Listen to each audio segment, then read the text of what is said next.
多谢俊平来看在地人在地情。虽然讲奥运的比赛已经结束啊，不过呢，国内体育比赛依然继续的进行。今摆要讲的是柔道，因为杨永伟啦、林振和等人伫国际比赛呢发光发热，所以讲学柔道的人是愈来愈多。像今年台中海线所办的全国国小这个小学生柔道邀请赛，报名人数都超过300人，这创下新纪录。台中港柔道馆所举办的全国小学生柔道邀请赛，今年是第46届，已经加做柔道界的年度盛事。尤其是为在当华人来的选手是郭康亨，嘛要来参加。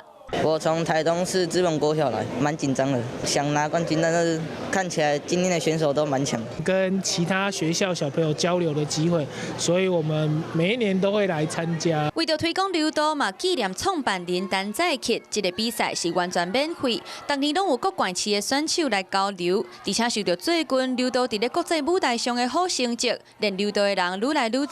今年的报名人数就超过300人，创下新纪录。我们也尽量。